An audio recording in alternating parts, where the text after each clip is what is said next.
Bonjour à toutes et bonjour à tous, on se retrouve pour une nouvelle vidéo et aujourd'hui je vais vous présenter un nouvel outil de home trainer connecté que vous avez sans doute déjà entendu parler. Il s'agit de Rouvy qui est une autre application, voilà, un petit peu concurrente à Zwift et Mayouche. J'avais fait une vidéo l'année dernière sur Mayouche qui vous avait énormément plu, donc aujourd'hui je vais vous présenter Rouvy, qui est une application vraiment hyper réaliste puisque ça se base sur des vidéos, donc au niveau immersion c'est assez bluffant et assez intéressant. Vous avez un mois offert en plus des 7 jours offerts quand vous créez un compte avec le code Cycloc34, ça s'affiche, vous allez le voir plusieurs fois dans la vidéo.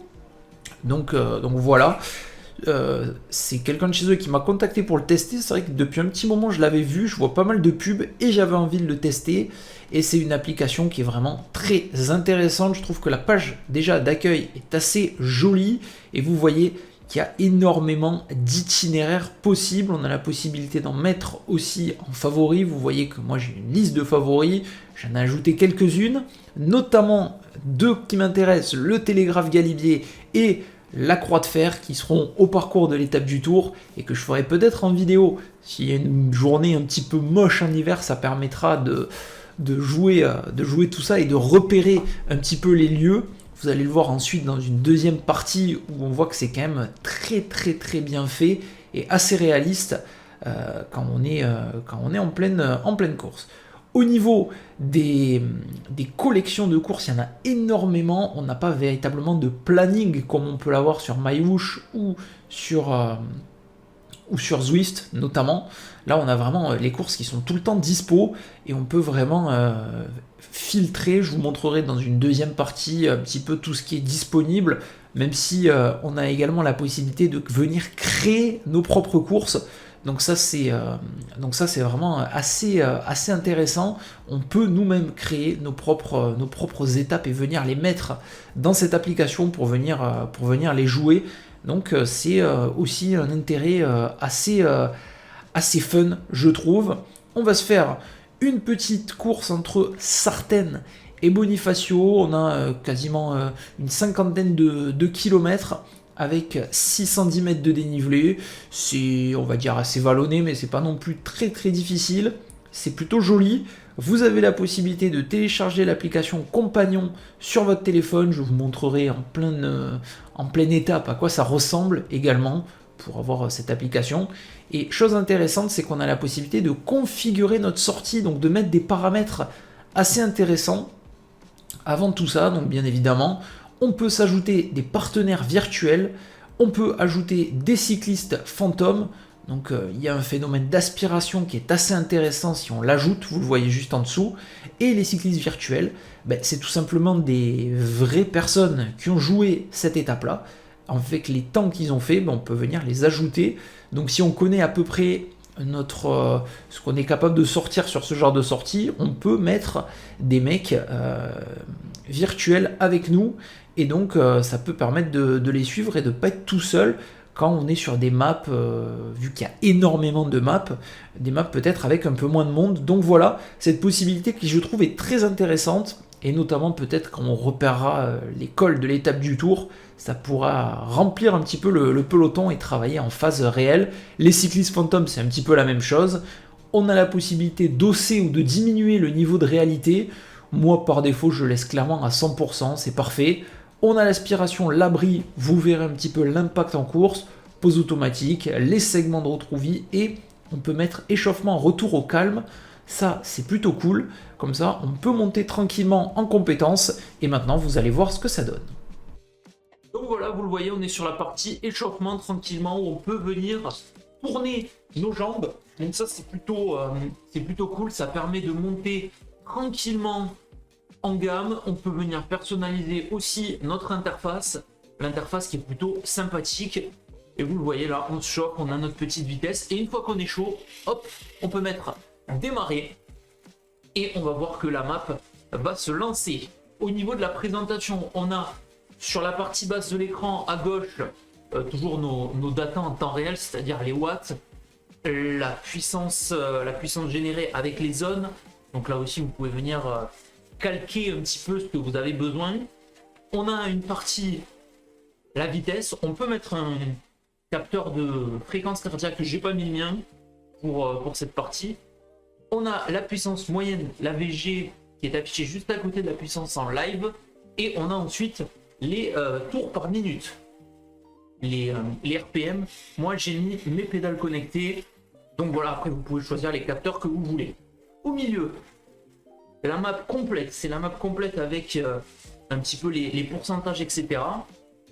Dessous, ben, la vitesse,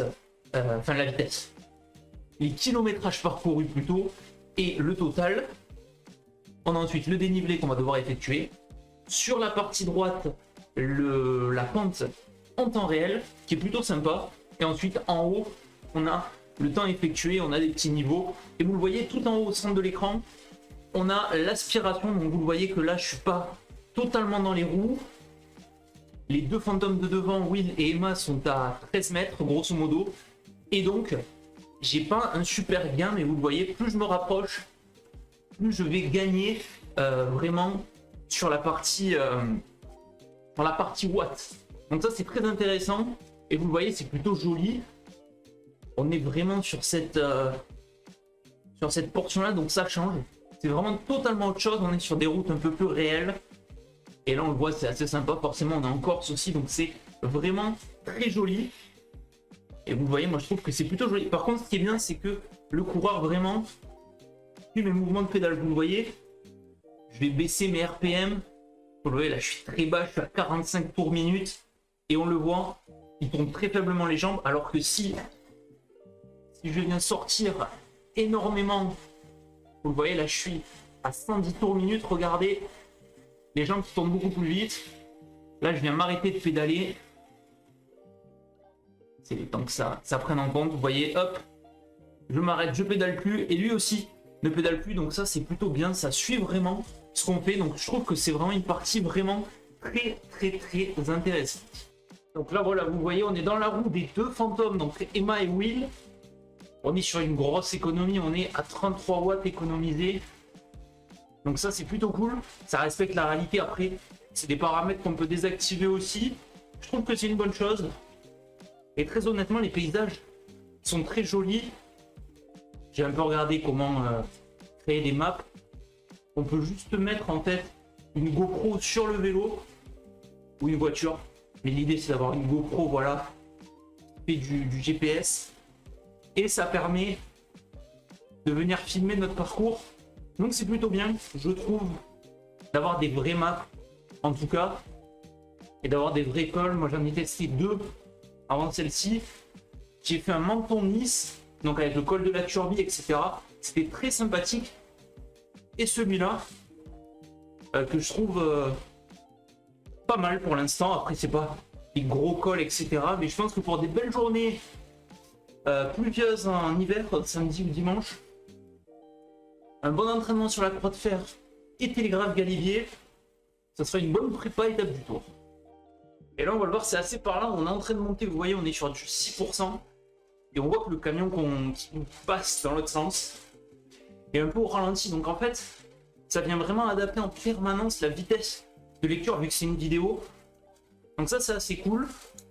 Quand on est sur des parties un peu plus urbaines, en ville, qu'on a des stops, des feux rouges, bah, ça va faire des transitions. Donc c'est plutôt cool. Et sur l'étape où on redescendait le col d'Est sur Nice, qu'on a des virages vraiment en épingle, le jeu vient freiner pour nous. Donc c'est moins cheaté que sur d'autres applis, Zwift notamment, où on prend 110, 120 dans les descentes. Donc c'est plutôt intéressant. Truc hyper important à pas oublier quand on fait du home trainer, un petit bidon de l'eau, parce que même si on est en intérieur, même si on n'a pas les mêmes conditions, etc., on va beaucoup plus transpirer. Donc très important de prendre de l'eau, même pour sortir en hiver, bien évidemment. Et bah là, on est sur une sortie de quasiment 50 bornes, donc un petit ravitaillement, un petit truc à manger. Vous n'êtes pas obligé de vous envoyer un gel forcément. Tout dépend après de ce que vous allez faire, mais voilà. Manger un petit truc, boire un petit truc régulièrement. Et bien sûr, je ne l'ai pas encore allumé, mais je l'ai à proximité à côté, un ventilateur. C'est sûr que quand on est hiver, en principe, qu'on fait du home trainer, on reste statique, on n'a pas l'effet du vent qui vient un petit peu nous rafraîchir et qui vient nous sécher le corps. Donc c'est vrai qu'il y a la transpiration qui stagne un petit peu. Intéressant d'avoir un ventilateur à côté. Bon après, c'est des conseils un petit peu basiques. Mais voilà, je pense qu'il y en a pas mal sur la vidéo maillot rouge qui étaient, on va dire, des débutants, des amateurs et qui n'étaient pas en phase avec tout ce qui était home trainer. Donc voilà, il y a des conditions un petit peu différentes. Et c'est vrai que pour l'hiver, en fonction des régions où vous habitez, ça peut être très sympa. Moi, ça dans le sud, c'est plutôt pour la semaine, le soir. Là, on est sur une journée pleine où il fait pas très beau, c'est un petit peu mouillé, donc voilà, on prend pas de risque. Sinon, on peut se permettre de sortir dehors. Voilà un petit peu. Les sensations sont vraiment bonnes. En tout cas, je trouve qu'on a de la bonne vitesse. Il n'y a peut-être pas les sensations de rendement de route exactes. En tout cas, ce qui est bien, c'est que voilà, ça permet de découvrir des zones. Là, on est en Corse, forcément, c'est très très beau. Mais notamment, quand je ferai l'étape, je pense, du Galibier 3 de fer, avec les vraies images comme ça permettra de repérer des phases clés. Et si vous n'avez pas forcément envie d'ailleurs de monter forcément ces cols là ou de venir les jouer, notamment il y a le Von Collan, l'Angliru, etc. On peut aussi lire la vidéo. Donc ça peut être intéressant de venir repérer par exemple des virages importants ou même voilà des phases un petit peu sur lesquelles on a des doutes, on ne sait pas trop comment ça va monter, etc. Donc ça peut être intéressant aussi de regarder la phase vidéo. Et après, c'est vrai que le fait de l'avoir comme ça en prise de vue réelle avec du Street View, ça change un petit peu et ça permet de vraiment se situer et de voir aussi de très très beaux paysages, notamment voilà, les paysages corses, mais je pense à plein d'autres paysages parce que on a en tout, je crois, 69-70 pays et énormément de maps. Donc ça permet vraiment de se faire un tour du monde, de voyager, de découvrir des nouvelles routes, tout en restant chez nous. Et ça, c'est plutôt cool. Et un autre ami du home trainer, c'est la petite serviette. Comme je vous l'ai dit, on transpire, on vient s'essuyer. Et c'est pas mal aussi de l'avoir, comme je le mets moi, sur le vélo, pour éviter d'avoir de la transpiration qui vient coller de partout sur notre machine. Petit aparté également, puisque vous avez la possibilité, comme je l'avais dit, d'avoir l'application Compagnon qui se présente comme ceci. C'est-à-dire qu'on a une partie où on voit un petit peu en direct ce qui se passe et on a différentes options, comme vous pouvez le voir. On peut mettre en pause, on peut prendre un screenshot si on veut, donc ça va nous faire une capture d'écran. On a ensuite la possibilité d'enlever le panneau d'affichage. Sur l'application, on peut distribuer des kudos comme on le fait sur Strava également. Donc voilà un petit peu ce que ça rajoute sur cette première écran. On retrouve également le profil altimétrique avec l'élévation, etc. On a une partie carte où on peut naviguer, donc on peut voir un petit peu où on en est et bien sûr où se trouve la ligne d'arrivée, et une partie vraiment avec des datas. Ça peut être éventuellement intéressant de tout enlever sur l'écran et de se mettre le téléphone avec l'application, on va dire devant, qui sert un peu de compteur si on a envie d'avoir une vue dégagée. Voilà, ça peut être une possibilité. Et voilà, c'est toujours intéressant d'avoir cette petite application. Elle est peut-être moins complète que l'appli sur Zwift, mais surtout sur Zwift, ce qui est possible, c'était les bonus. Là, on n'en a pas et c'est assez logique. Mais voilà, c'est un petit peu pour vous présenter aussi la possibilité de cette application Compagnon que vous retrouvez. Allez, on arrive dans le final d'une difficulté qui est assez... Elle était assez intéressante celle-ci. Il y a quelques petites ruptures de pente. On n'est pas non plus sur un truc avec un dénivelé de fou. Mais c'est pas mal. C'est intéressant pour une petite sortie comme ça, tranquille. Et au niveau des paysages, magnifique. Ouais, on voit les petits géants qui marchent. Et ça, forcément, tous ces arches-là, c'est rajouté à la mano par le mec qui a créé l'étape. Ou alors, si c'est Rouvi qui l'a créé, mais c'est de la post-prod entre guillemets. Mais ce qui est assez sympa, c'est qu'on a, même pour les petits arches, etc., toutes les ombres. Donc c'est plutôt joli. Et là, la mer, c'est incroyable. C'est vraiment très très beau. j'ai envie de dire, forcément on est en Corse, mais ça rajoute quelque chose. Et d'avoir des vraies routes comme ça, même si sur Zwift et MyWoosh on a des vraies routes entre guillemets, parce que c'est des vrais endroits qui sont modélisés, ben, c'est fait sous la forme un peu jeu vidéo. Alors que là on l'a vraiment sous la forme la plus pure, c'est-à-dire des vrais... une vraie map quoi. Et là sur une partie comme ça on le voit, hein, l'aspiration, regardez ce que ça nous fait gagner, on arrive vraiment à avoir des grosses vitesses en étant dans les roues en fait des deux petits fantômes. Alors après ça on peut clairement le désactiver, mais c'est pas mal, je pense notamment s'il y a des parties courses, ça a de l'intérêt, c'est un peu plus tactique. On l'a également un peu sur les autres, mais c'est pas vraiment affiché comme ça. Donc là c'est plutôt cool de l'avoir en tout cas sous les yeux. Et on le ressent bien, surtout la perte à ce niveau-là, donc ça c'est plutôt bien. Et chose aussi que j'avais pas vu tout à l'heure, mais que je viens de voir sur l'appli, c'est qu'on peut venir se téléporter à un endroit de la map. Je sais pas si là, si on vient cliquer, non, on peut pas. Ah, ou peut-être. Si voilà, on peut vraiment bouger avec les classements et les défis, donc on peut venir se téléporter à un endroit, ça peut être plutôt pas mal. Si par exemple. C'est pas, on veut par exemple skipper une descente, skipper une petite partie qui est pas intéressante, ou alors si on est sur une map où on a énormément de plats au début et qu'on veut vraiment faire que le col, etc. Donc ça offre des possibilités aussi. Ça compte pas dans les classements, mais voilà, ça permet d'aller d'un endroit à l'autre. Et c'est plutôt une bonne chose aussi. Ou alors si vous roulez par exemple avec un pote sur Zwift, on avait la possibilité de faire des groupes. C'est-à-dire vous roulez avec un pote qui vous rejoint, même si vous avez déjà parcouru 10 km, ben il va être dans votre roue directement. Là, j'ai pas vu cette possibilité. Donc, si par exemple vous avez commencé depuis 5 km, votre pote vous rejoint sur la même map, il peut venir se téléporter à votre endroit et voilà, ça peut être un peu plus fun aussi pour cet aspect-là. Allez, c'est l'heure du dernier kilomètre ici. La sortie était plutôt intéressante, il n'y a pas eu trop de rupture de pente quand même, c'était assez régulier, c'était pas mal.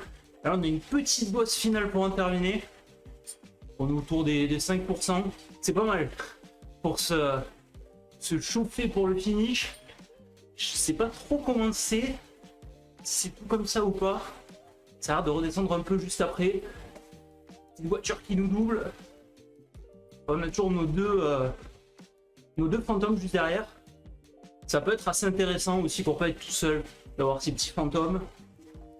Et peut-être aussi, on fera la prépa étape du tour, en mettre plusieurs, ça fera un peu vrai peloton. Ah, c'est pas facile, hein. Ça monte, il y a du pourcentage. Ah, c'est encore quoi, 600 mètres. Et je pense pas qu'il y ait de replat. Ça va rester comme ça jusqu'au finish.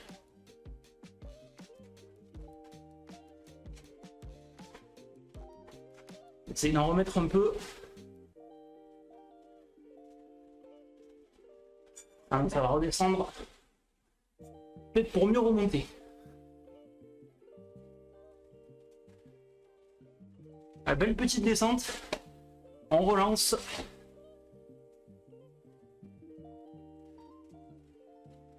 Et derrière, à mon avis, ça va remonter direct. Pour les 250 derniers mètres. Ah oui, c'est un mur. Allez, on remonte un petit peu. Et là, c'est reparti. Les 200 derniers mètres. Ouf. J'avais pas anticipé le 20%. 30% là, quasiment. Énorme. Ce final.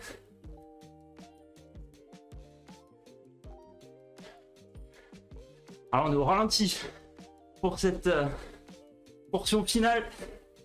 18%. Allez. Allez, jusqu'à la ligne.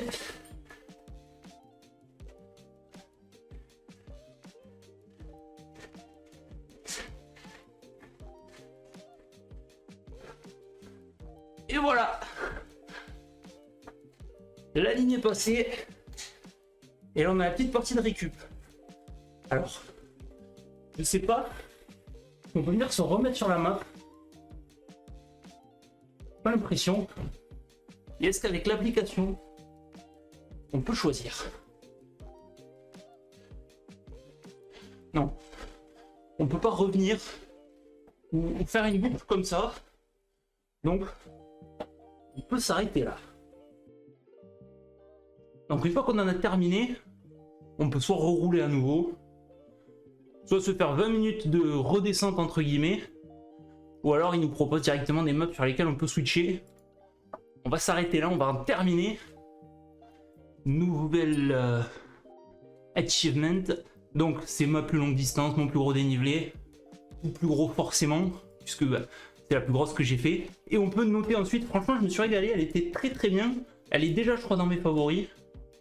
Donc on peut continuer et ensuite on a la page de stats qui est vraiment très jolie je trouve. C'est assez parlant. On a les petits récaps de zones. Donc ça c'est plutôt pas mal. On a le récap bien sûr sur la distance, le dénivelé, le temps effectué. Ma fréquence cardiaque je ne l'ai pas branchée pour ça, mais bien sûr on peut brancher une ceinture si elle est connectée en Bluetooth, comme sur les autres applis de toute façon. Et on a ensuite nos zones. Alors, je crois que c'est pas sur ma vraie... Si. C'est sur ma FTP qui est à 253 watts. Donc voilà, on est sur cette belle petite puissance moyenne. On a ensuite le récap, la vitesse. Métrique disposée par l'intensité et la durée de l'activité. Ok. Donc il y a des petites stats en plus.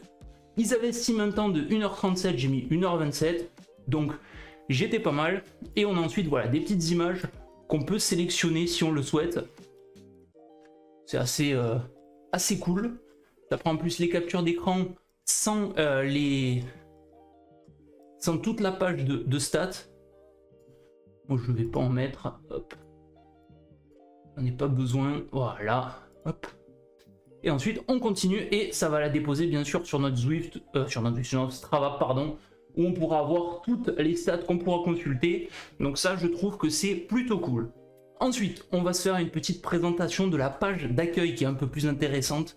Je trouve c'est là qu'il y a le plus d'infos. On va rentrer un peu dans le vif du sujet, une partie qui vous intéresse. Pendant la vidéo par contre j'ai parlé que je vous conseillerais un petit peu, alors ça sera pas dans cette vidéo, je referai une vidéo rapidement où on fera vraiment un vrai comparatif, on se concentrera là-dessus un petit peu sur toutes les applis, comme ça je vous dirai un petit peu les ressentis, les points forts et les points faibles de toutes les applis, ça sera beaucoup plus clair je pense. On va maintenant se concentrer sur le menu, donc vous avez bien sûr l'application qui se télécharge sur votre PC, sur votre PC, je pense qu'on a sur les tablettes peut-être aussi.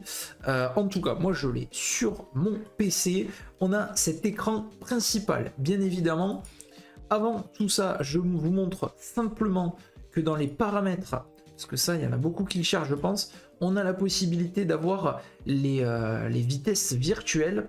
Donc, je pense que c'est possible de l'avoir utilisé le clavier, donc je pense que ça marche avec le Zwift, je sais plus ce que c'est le Shift, je crois qu'il s'appelle, mais on l'a aussi sur la petite application Compagnon, donc voilà, je pense que ça peut être intéressant et vous avez plus d'options là-dessus en ligne, donc c'est une belle possibilité.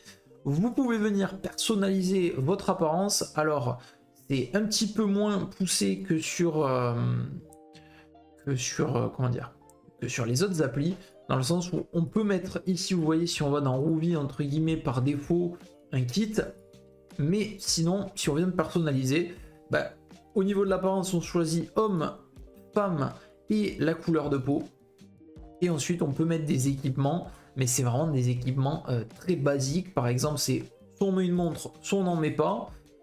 On a les chaussures blanches de base, à moins qu'on les débloque par la suite, mais j'ai pas cette impression là. Pareil pour les chaussettes, on a quelques petits modèles. Au niveau des gants, on peut choisir également si on en met, des lunettes. Les casques, on peut venir en mettre certains, mais il n'y en a pas à l'achat. C'est pareil pour les maillots et les dossards, mais c'est surtout sur les roues et les cadres, qu'on a des choses un peu plus intéressantes où on peut venir en acheter avec des points qu'on gagne. Vous les voyez juste ici. Alors, moi, j'en ai pas suffisamment, il y en a quelques-unes, et vous le voyez, ça rajoute les petits boosts. Par exemple, si je viens acheter ça là, on voit qu'on a un gros gain de poids. Celle-ci, on est moins bien niveau poids, mais mieux en aéro. Voilà, donc il y a pas mal de possibilités à ce niveau-là. Et au niveau des cadres, il n'y en a pas énormément comme sur les autres applis. Alors moi, c'est pas quelque chose qui m'importe de ouf, mais certains peut-être peuvent être... voilà, peuvent avoir envie, en tout cas, d'aller faire ce genre de choses. On va maintenant passer dans les différents menus. Vous avez une partie accueil, donc où ça vous rassemble un petit peu tous les différents menus qu'on va retrouver. On a un menu défi pour commencer, donc vous avez la possibilité de venir vous participer à des petits défis. Par exemple, on a ce défi-là, voilà. Ça nous propose de venir gagner des points d'expérience, etc., etc. Il y en a énormément, hein, des défis, vous le voyez. Ça fait un peu comme les défis, qui sont sur Strava, notamment avec les prochaines réalisations qui font gagner de l'XP, puisqu'on a on a ici les différents niveaux d'expérience. Donc ça, c'est tout ce qu'on peut gagner. C'est les petits défis. Moi, c'est pas forcément une partie qui m'intéresse. Moi, ce qui m'intéresse, c'est les itinéraires, bien évidemment. Et les itinéraires, il y en a énormément. On a les itinéraires recommandés, c'est un petit peu les itinéraires phares. Et aussi, je pense, ceux où il y a beaucoup de monde en ligne dessus.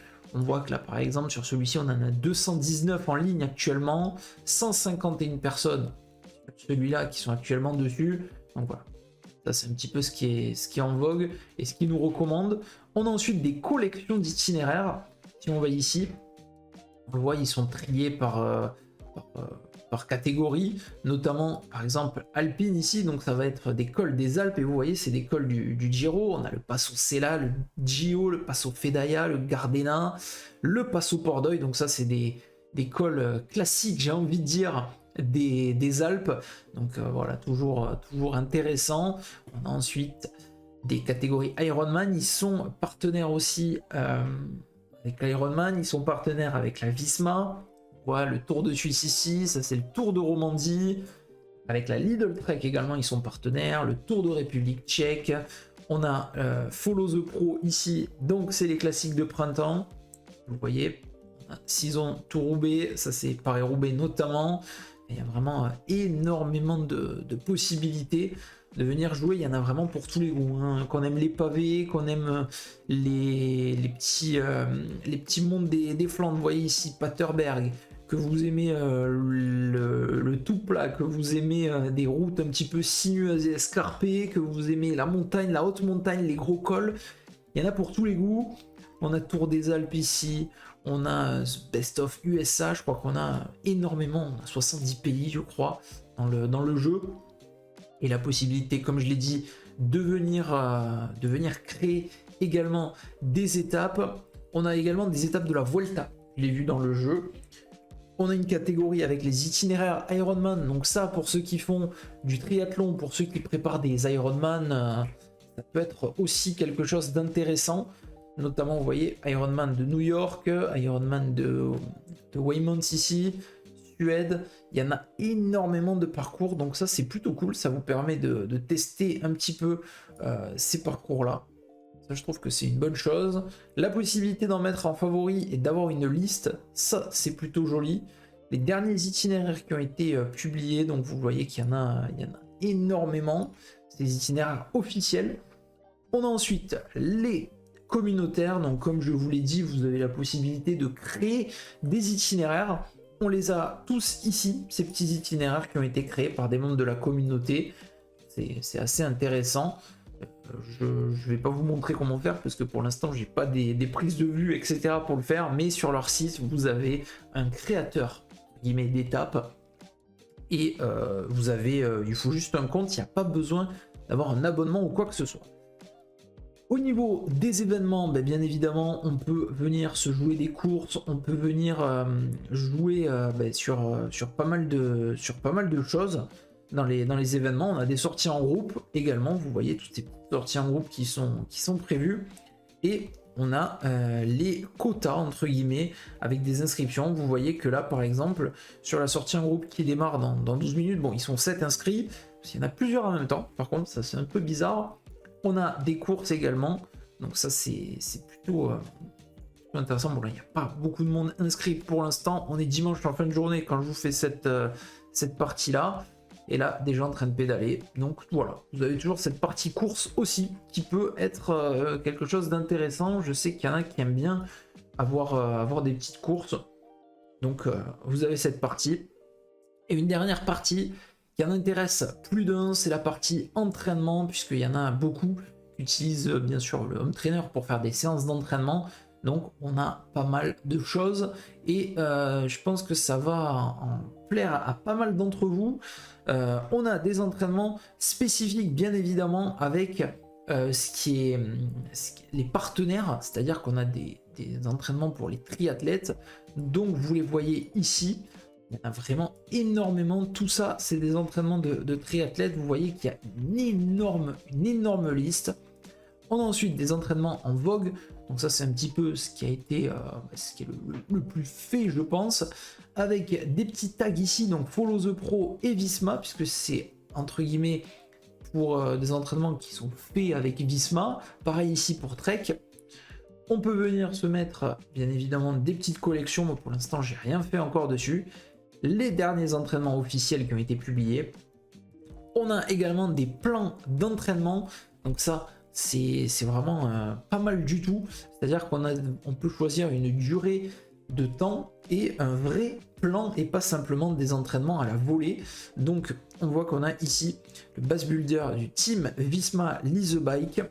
On part sur 3 mois d'entraînement, donc 12 semaines et 4 heures par semaine, et on voit un petit peu ce qui est conseillé. Donc hop, première semaine on va avoir ces 2 petits entraînements, on va ensuite avoir hop celui-ci, et on voit à chaque fois un petit peu ce qu'on vient travailler. Donc on vient travailler ici la récupération, là on va avoir un peu d'endurance, là ça va être un peu plus du spécifique, et vous le voyez donc au fur et à mesure des semaines ce qu'on va venir travailler. Donc je trouve que c'est vraiment intéressant d'avoir tous ces petits blocs un petit peu prédéfinis. Donc ça c'est Visma, mais on en a énormément d'autres. On a le back to basic, le master plan, on voit qu'on vient travailler ici VO2 max, des préparations pour des événements bien particuliers. Ici on est plutôt sur du triathlon, donc voilà, il y a différents blocs de triathlon. Pour ça c'est plutôt pour une perte de poids. Ensuite on a pour venir travailler la FTP, et pareil avec la Lidl Trek. Donc il y a énormément de choses et il y en a encore plein ici. Vous voyez, on a un plan pour les sprinters, pour les punchers, pour les grimpeurs, pour les triathlètes. On a un autre plan, vraiment celui-là beaucoup plus dur avec Lidl Trek. Donc tout ça c'est vraiment les plans d'entraînement sur la durée. Ça c'est une bonne chose. Et on a ensuite la possibilité de faire nos séances personnalisées, c'est-à-dire qu'on peut soit créer une séance directement dans Groovy, sinon si vous en avez déjà des séances que vous avez l'habitude de faire, ben vous pouvez tout simplement importer vos fichiers d'entraînement. Donc ça vous permet voilà, de venir jouer et faire vos petites séances que vous avez l'habitude. Donc ça c'est une bonne chose. J'ai pas encore testé cette partie là, en tout cas elle a l'air vraiment très complète. Si parmi vous il y en a qui ont testé, n'hésitez pas à faire des retours. En tout cas à première vue j'ai l'impression que c'est très complet. Et il y a l'air d'avoir pas mal de choses. On va revenir une dernière partie sur la recherche d'itinéraire.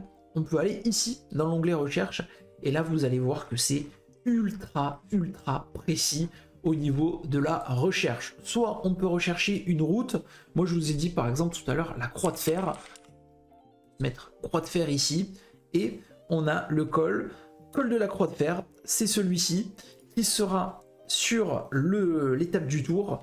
On le voit et on peut venir se le jouer. On a un petit peu tout le détail qui est ici, l'évaluation, et comme je vous l'ai dit également, on a la possibilité de simplement venir regarder un aperçu vidéo.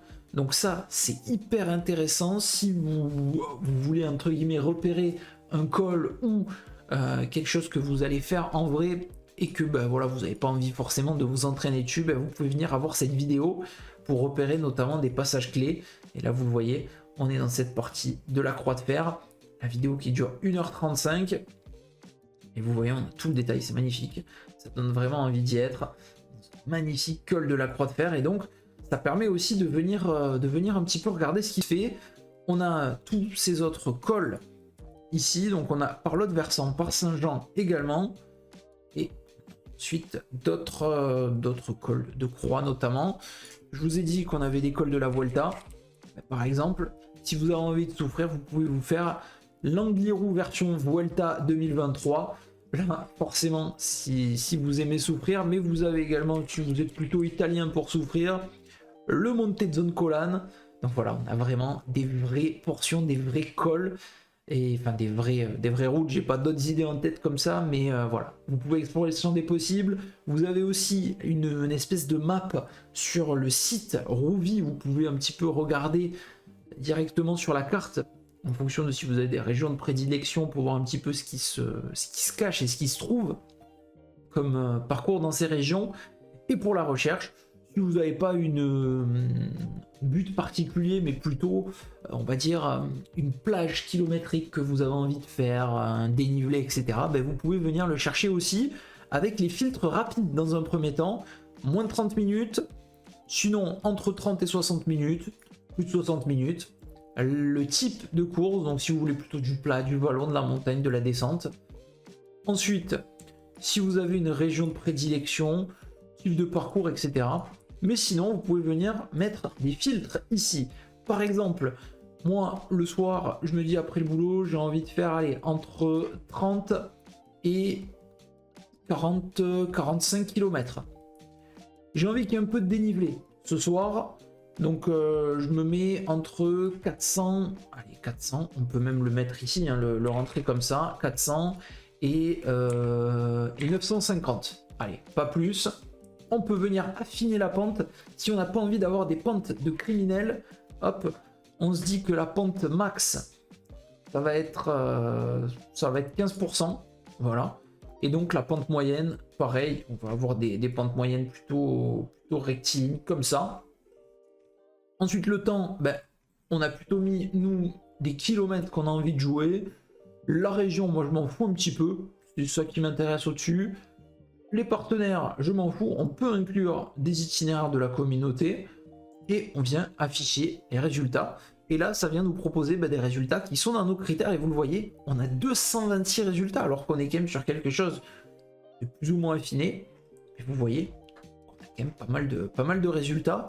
On a les notations aussi à chaque fois de la communauté, donc on sait si c'est des parcours qui sont bien notés à ce niveau-là. Justement, on peut trier par évaluation, on peut trier par distance, on peut trier par les cyclistes en ligne, etc. etc. Moi j'ai une envie où il y a le plus de cyclistes en ligne. Bon, c'est celle-ci, elle est plutôt bien notée d'ailleurs, mais on voit, il n'y en a que 13 en ligne. Forcément, c'est sur des petites courses comme ça, je vous l'ai dit qu'il y en a énormément. Parce que si on enlève tous les filtres, regardez le nombre de courses, ça nous le met même pas. Ça nous le met même pas. On met juste un filtre entre... Ça ne mettra pas du tout. Entre ça et ça, est-ce que ça va nous afficher le nombre de résultats? Oui, on est sur du 1622 résultats, c'est-à-dire qu'on a 1626 tracés possibles. C'est une énorme possibilité. C'est assez fou. Donc, c'est un petit peu le point fort. Le point fort surtout par rapport aux autres, je l'ai dit précédemment, c'est qu'on n'a pas de calendrier, c'est-à-dire que on a tout le temps les courses qui sont disponibles, donc ça c'est plutôt très cool. On peut s'ajouter des cyclistes virtuels et également des fantômes pour pas être tout seul si on est sur une map un peu perdue, et forcément avec autant de maps on peut pas en avoir partout, donc ça c'est cool aussi. Le petit point peut-être négatif mais qui joue avec le point positif, c'est que on a des prises de vue réelles et donc une immersion qui est à 100% presque, j'ai envie de dire. Mais le souci c'est que on peut pas revenir en arrière, on peut pas tourner à droite, tourner à gauche, où on a envie, comme on peut l'avoir sur Zwift Emaillouche sur certaines intersections. On peut faire le choix par exemple d'aller à droite alors que le choix de base normalement était tout droit. Là on ne peut pas le faire pour des raisons logiques et évidentes, c'est que ça a été filmé par quelqu'un qui est venu ensuite l'ajouter dans l'application. Donc bien évidemment, s'il a filmé tout droit, il n'a pas filmé à droite, on peut pas inventer un tracé. Et pareil, il a filmé dans un sens de la route, du nord au sud par exemple, mais on peut pas le faire du sud au nord puisqu'il n'a pas filmé dans ce sens-là. Ça peut être peut-être un point négatif pour certains. Moi, honnêtement, je trouve que l'immersion est vraiment bien. En tout cas, je vous propose de vous faire un avis si vous avez envie de le tester avec mon code. Voilà, vous avez un mois offert en plus des 7 jours d'essai. Si ça vous plaît, après derrière, vous pouvez continuer votre abonnement. Bien évidemment qu'il sera payant, donc pas comme Emaillouche qui est gratuit. Mais voilà, si vous avez envie de vous faire des kiffs, si vous avez envie de repérer également des calls ou quoi que ce soit, ça peut être un plus. Moi, je referai une vidéo plus en détail où je comparerai véritablement Emaillouche, peut-être Zwift et Rouvy, et pour vous dire un petit peu sur les différents besoins, sur certains aspects, lequel est le meilleur, et voilà, lequel ressort un petit peu. Donc une vidéo comparative arrivera d'ici quelques semaines, et voilà, et forcément s'il y a des jours où il fait moche, on se fera croix de fer, une vidéo croix de fer et une vidéo enchaînement télégraphe Galibier. Ça sera une bonne prépa aussi pour l'étape du tour et ça permettra de bien repérer les endroits clés peut-être de ces cols stratégiques dans la prochaine étape du tour. J'espère en tout cas que cette vidéo était assez complète et vous a fait plaisir. N'hésitez pas à me dire tout ce que vous en avez pensé. Si vous avez des questions, posez-les en commentaire et j'essaierai d'y répondre. Si j'ai pas les réponses et que vous avez des réponses parce que vous avez déjà testé l'appli, n'hésitez pas aussi à le dire et n'hésitez pas à faire vos retours sur Rouvy. Je vous dis donc à très bientôt. Portez-vous bien. Ciao tout le monde. Bye bye.